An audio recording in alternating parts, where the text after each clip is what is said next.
गुड़गांव के अंदर ही पैसे का अभाव हो जाता है। हरियाणा सरकार के पास भी पैसे का अभाव हो जाता है कि हम रेवाड़ी का बाईपास बनाएंगे, लेकिन पैसा नहीं था।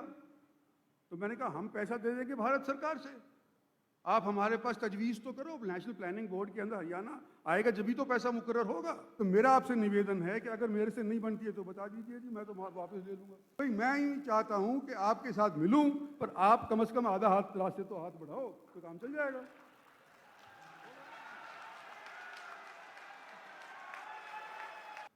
फ्लाईओवर्स जो हरियाणा के अंदर आज के दिन गिने जाते हैं, गुड़गांव के अंदर उनका अभाव था।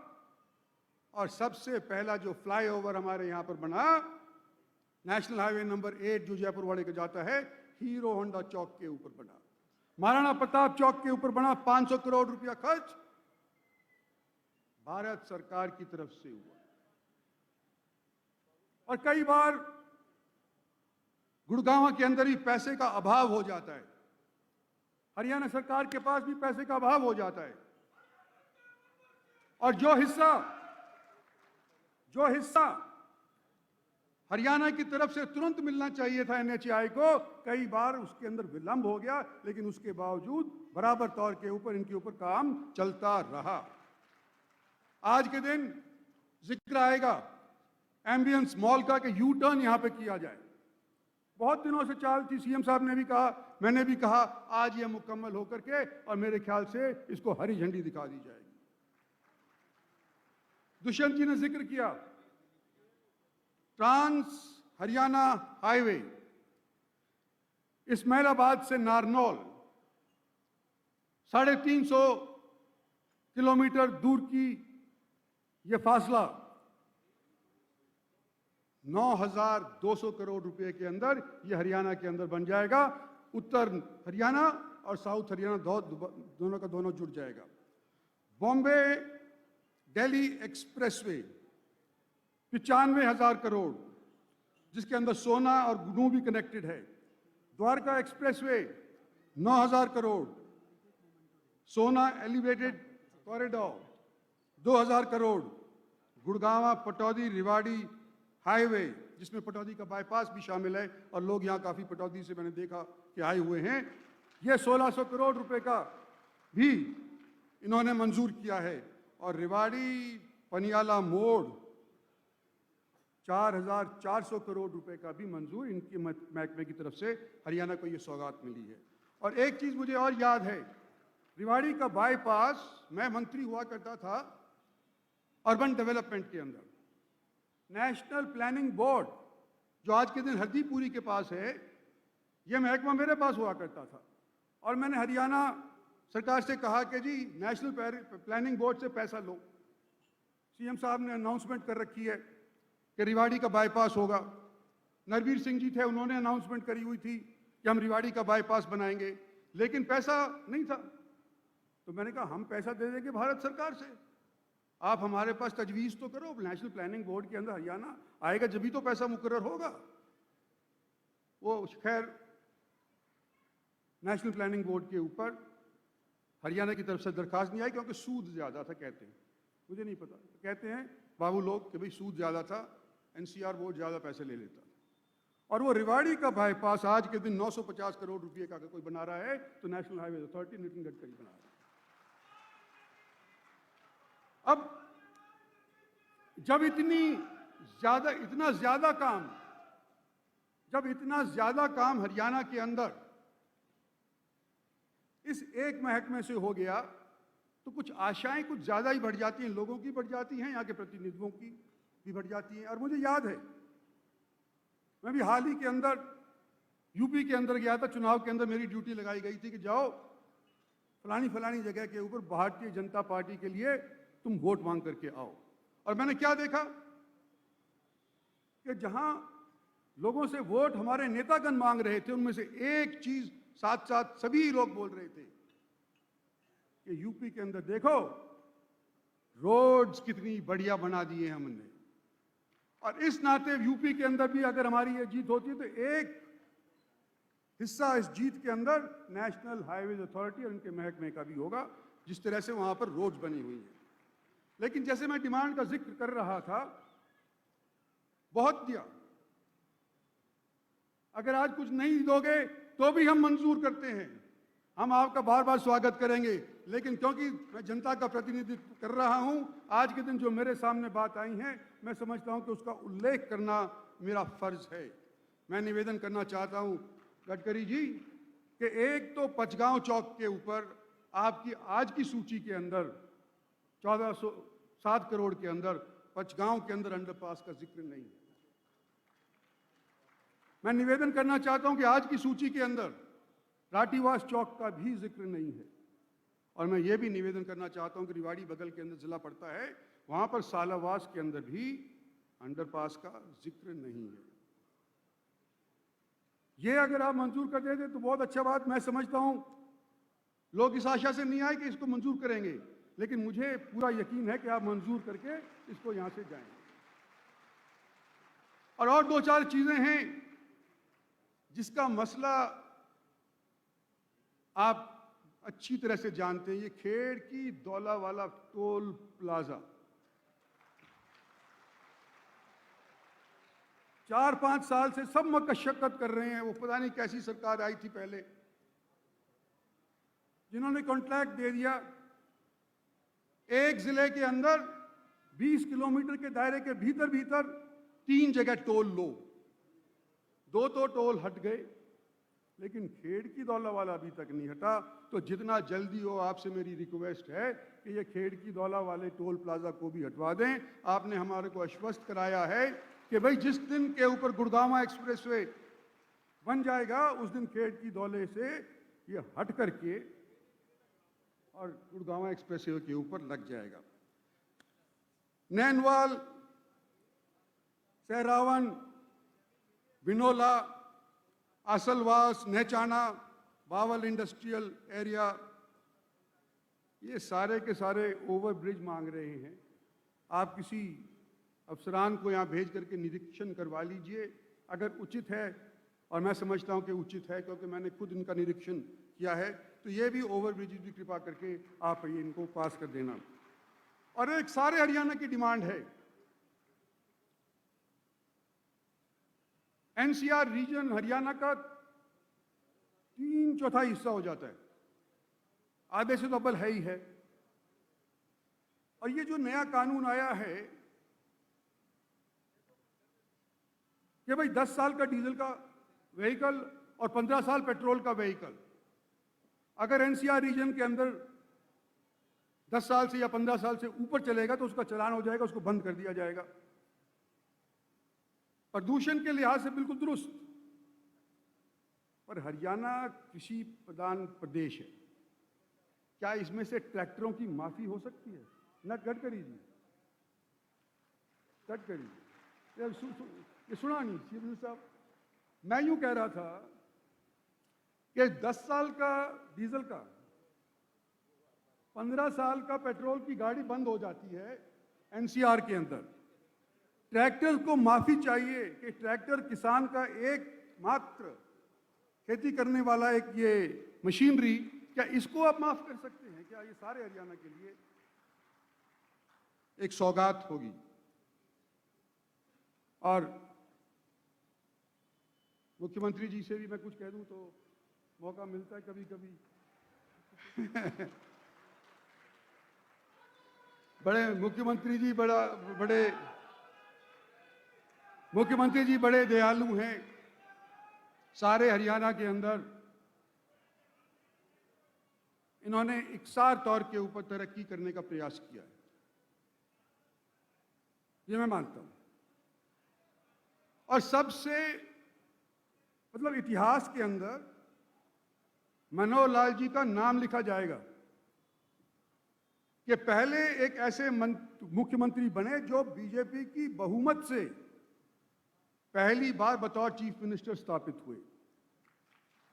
और रिकॉर्ड ये भी टूटेगा कि पहले तो मंत्री बन करके बीजेपी वाले राजी हुआ करते थे हरियाणा के अंदर, इस बार तो चीफ मिनिस्टर बन गया। और एक बार नहीं 2 बार, कुछ जनता के सहयोग से, कुछ पार्टी के सहयोग से और नरेंद्र भाई मोदी के आशीर्वाद से दूसरी बार आपको यह कुर्सी संभालने को मिली। और जैसे ही जैसे समय बीतता जाता है, टाइम लगता जाता है, तो जो पुराने काम होते हैं जिसके बारे में शायद आपके सामने तो लोग जिक्र नहीं करते, लेकिन मेरे सामने ज़रूर बातें आती हैं, उनका मैं जिक्र करना चाहता हूं। वो सिर्फ आपकी अनाउंसमेंट का जिक्र करूंगा, जो मैं मांग रहा हूं अपनी तरफ से नहीं मांग रहा। ये आपने जो अनाउंसमेंट करी थी ना, उसका मैं जिक्र करना चाहता हूं। अपने किसी साथी को इसका जिक्र कर दें कि भाई ये सीएम अनाउंसमेंट अभी तक क्यों नहीं हो पा रही है मुकम्मल। सबसे पहले तो मैं यूं कहना चाहता हूं कि एक कुकड़ोला पास में ही गांव है, 12 एकड़ जमीन इन्होंने 2016 के अंदर दी थी कि यहां पे इंजीनियरिंग कॉलेज खुलेगा। 16 से आज 22 हो गई, इसके बारे में अभी तक कोई आगे हरकत नहीं हुई है। खड़खड़ी के अंदर एक व्यायामशाला का भी आपने जिक्र किया था, अनाउंसमेंट करी थी, वो अभी तक नहीं हो पाई है। मानेसर के अंदर गवर्नमेंट कॉलेज का आपकी सरकार नई आई थी, 2014 के अंदर आपने अनाउंसमेंट किया था कि मानेसर के अंदर एक इंजीनियरिंग कॉलेज बनाया जाएगा। मानेसर वाले अभी तक मेरे से कहते रहते हैं कि भाई आप चीफ मिनिस्टर को कहो ना, आप चीफ मिनिस्टर को कहो ना। तो आज मौका लग रहा है सीएम साहब, मैं आपसे निवेदन करना चाहता हूं, मानेसर के अंदर इंजीनियरिंग कॉलेज बना दीजिए। वजीराबाद गुड़गांव के कॉरपोरेशन का सबसे बड़ा गांव है। स्पोर्ट्स स्टेडियम 2016 में अनाउंस हुआ था, लेकिन अभी तक उसके ऊपर काम शुरू नहीं हुआ है। तो इसके बारे में जरा गौर करिएगा। कोविड की 3 लहर आ गई, पहली, दूसरी, तीसरी, और लोग कह रहे हैं कि चौथी आ रही है। इस विषय के अंदर हमने और आपने बाबुओं से भी कहा है, गुड़गांव डेवलपमेंट अथॉरिटी के अंदर भी चर्चा हुई है। गुड़गांव का हॉस्पिटल पुराना ठप हो लिया, जर्जर हालत के अंदर, इसको शिफ्ट करवाना चाहिए। आपने आदेश भी कर दिए, लेकिन पता नहीं क्यों नहीं हो पा रहा है। गुड़गांव के अंदर आज के दिन मेडिकल फैसिलिटीज का अभाव है, सरकारी मेडिकल फैसिलिटीज का खास तौर पे अभाव है। और इसलिए मैं ये इसके ऊपर जोर दे रहा हूं कि गुड़गांव के अंदर प्राइवेट फैसिलिटीज चिकित्सा की बहुत उपलब्ध है, लेकिन पैसा किसके पास है कि मेदांता के अंदर जाए या पारस के अंदर जाए या फोर्टिस के अंदर जाए। हमारा खुद का यहाँ पर पैसा अस्पताल होना चाहिए। इसके लिए मैं निवेदन करता हूँ कि गुड़गांव सिविल हॉस्पिटल जो पिछले 7-8 साल से निलंबित है, कृपा करके इसके ऊपर भी आप गौर फरमाएं। कल्चरल सेंटर भी आपकी अनाउंसमेंट है 2015 की, सेक्टर 53 के अंदर, उसके बारे में भी अगर सोच लें आप तो बड़ी मेहरबानी आपकी। और मैं यूं कहना चाहता हूं, देखो जी, मेरा कहने का फर्ज है, करना आपका है।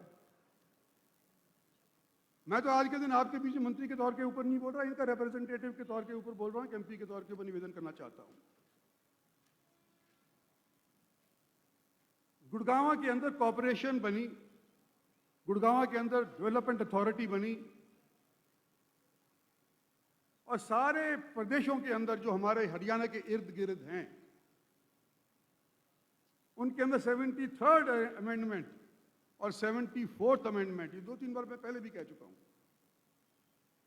ये 73rd और 74th अमेंडमेंट हरियाणा के अंदर लागू नहीं है, और राजस्थान के अंदर है, और यूपी के अंदर, वहां यूपी में तो हमारी ही सरकार है। और क्या है ये भाई मेयर होए, जिला परिषद का चेयरमैन हो, ब्लॉक समिति का सदस्य चेयरमैन हो, उसको अख्तियार होए कि जो ऑफिसर उसके नीचे कार्यरत करते हैं उनकी एसीआर लिखता है वो। यहां पर अफसरशाही किसी की सुनती ही नहीं है, तो फिर क्या करेगा जो चुनावा नुमाइंदा है।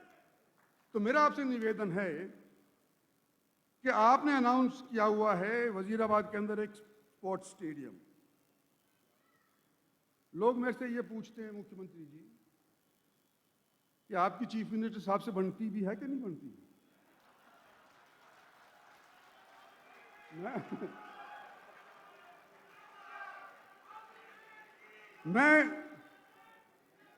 मैं यूं कहता हूं कि मैं सबसे भला चीफ मिनिस्टर हमारे इनको मानता, मेरी चीफ मिनिस्टर साहब से बनती है, पर लेकिन बात कहना तो जरूरी है ही ना। लोग मेरे से जब पूछते हैं कि वजीराबाद के अंदर जब स्टेडियम नहीं बना, तो क्या ये वजह तो नहीं है कि वजीराबाद में यूं कह दिया कि इस स्टेडियम का नाम राव वीरेंद्र सिंह के नाम से रखा जाएगा? ये मेरे सामने बात आती है। और 2 बार जब से गुड़गांव डेवलपमेंट अथॉरिटी बनी है, जब से कॉरपोरेशन बनी है,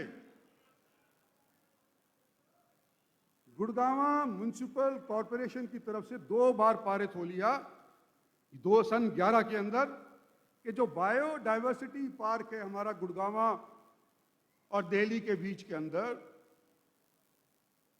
इसका नाम रखा जाए राव बीरेंद्र सिंह बायोडायवर्सिटी पार्क। अब 11 के अंदर करा हुआ मुख्यमंत्री हुड्डा साहब थे। 3 साल तो उन्होंने ठंडे बस्ते में रखा और उसके बाद 7 साल हमारे को भारतीय जनता पार्टी सरकार बनाए हुए हो गए, तो 7 साल अभी तक उसका फैसला नहीं हुआ। और 2021 के अंदर फिर से दोबारा से उसी म्युनिसिपल कॉर्पोरेशन ने एक बार 11 के अंदर और एक बार 21 के अंदर यह फैसला किया कि भाई बायोडायवर्सिटी का नाम राव बीरेंद्र सिंह के नाम से रखो। तो जो अधिकार क्षेत्र अगर 73rd और 74th अमेंडमेंट लागू हो गई होती तो ये जो अधिकार क्षेत्र था ये कॉर्पोरेशन का था, चंडीगढ़ फाइल जाने की जरूरत ही नहीं थी। तो मेरा आपसे निवेदन है कि अगर मेरे से नहीं बनती है तो बता दीजिए जी, मैं तो वापस ले लूंगा कि भाई मेरे ये डिमांड मेरी नहीं है, ये पब्लिक ने करी, कॉर्पोरेशन ने करी है ये। तो मैं तो इतना ही कहना चाहता हूं मुख्यमंत्री जी कि हमने और आपने मिलकर के भारतीय जनता पार्टी को हरियाणा के अंदर स्थापित किया। नरेंद्र भाई मोदी का आशीर्वाद रहा है। आज के दिन हम और आप नहीं चलेंगे तो हमारा ही नुकसान होगा। तो भाई मैं ही चाहता हूं कि आपके साथ मिलूं, पर आप कम से कम आधा हाथ रास्ते तो हाथ बढ़ाओ तो काम चल जाएगा।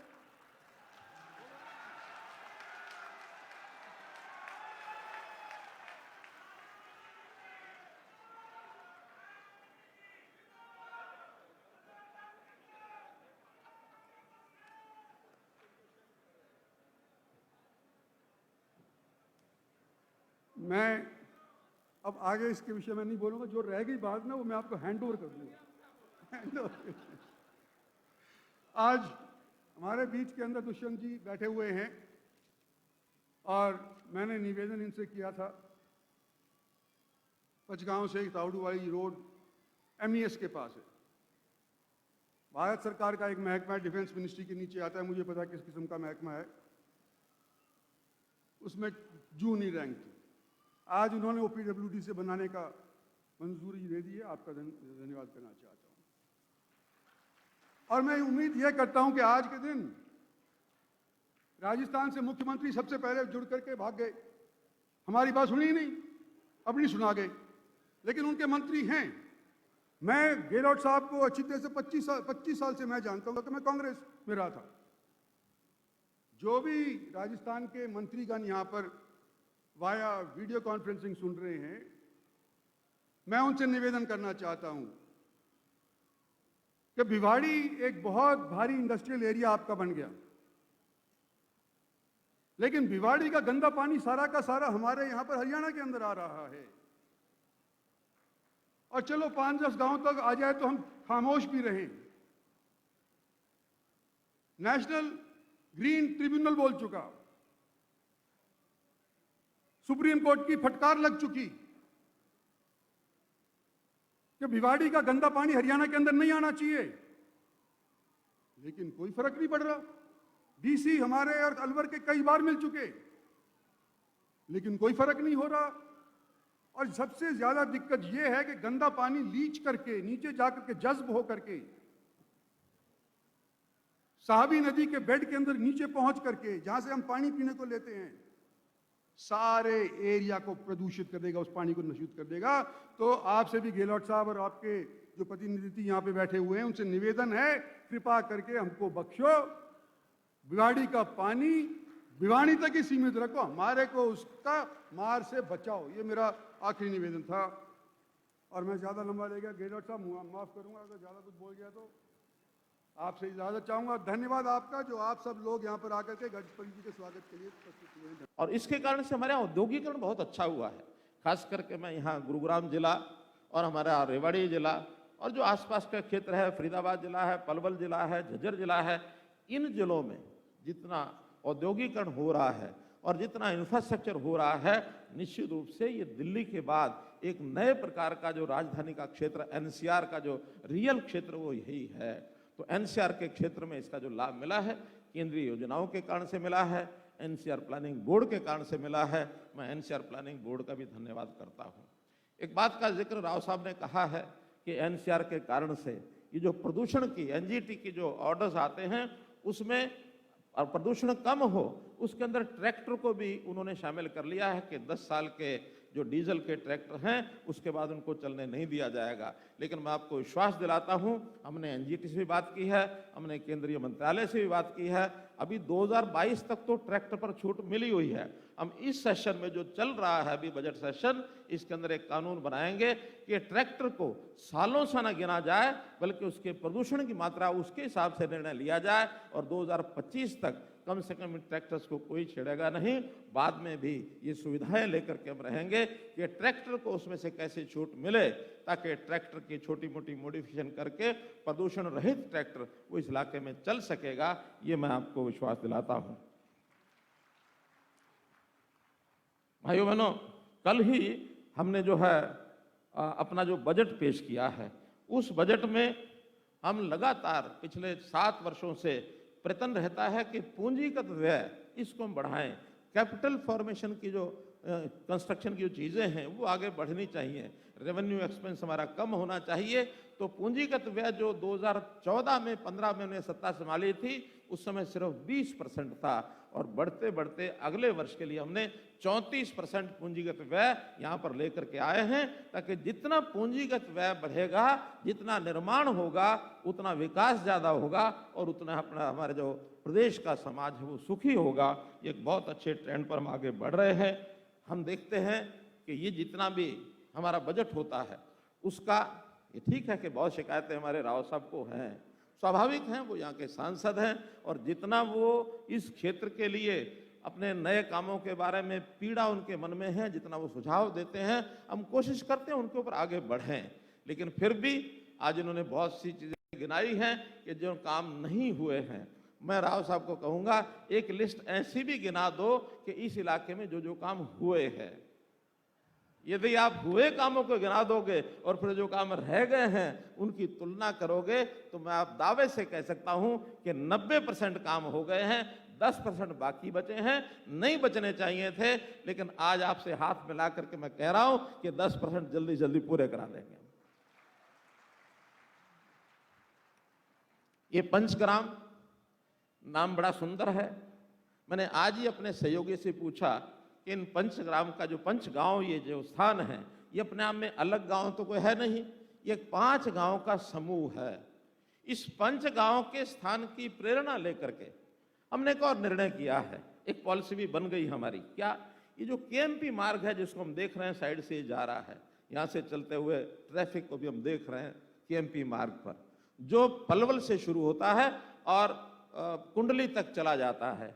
तो इस मार्ग पर हम इस पंचग्राम के नाम को लेकर के प्रेरणा जो हमको मिली, हमने इस पर 5 जो क्रॉसिंग हैं, वहाँ 5 बड़े गांव, कहने को गांव हैं, 5 बड़े नगर और गुड़गांव के बराबर के वो नगर होंगे। ऐसे 5 नगरों के बसाने की हमने योजना बना ली है और उसमें एक ग्राम, एक जो नगर होगा वो इसी चौराहे पर, ये जो हमारा जयपुर हाईवे और केएमपी का क्रॉसिंग है, यहाँ लगभग और 50,000 एकड़ जमीन के ऊपर वो एक बड़ा नगर जो नया गुड़गांव एक प्रकार से होगा, उसको बनाया जाएगा।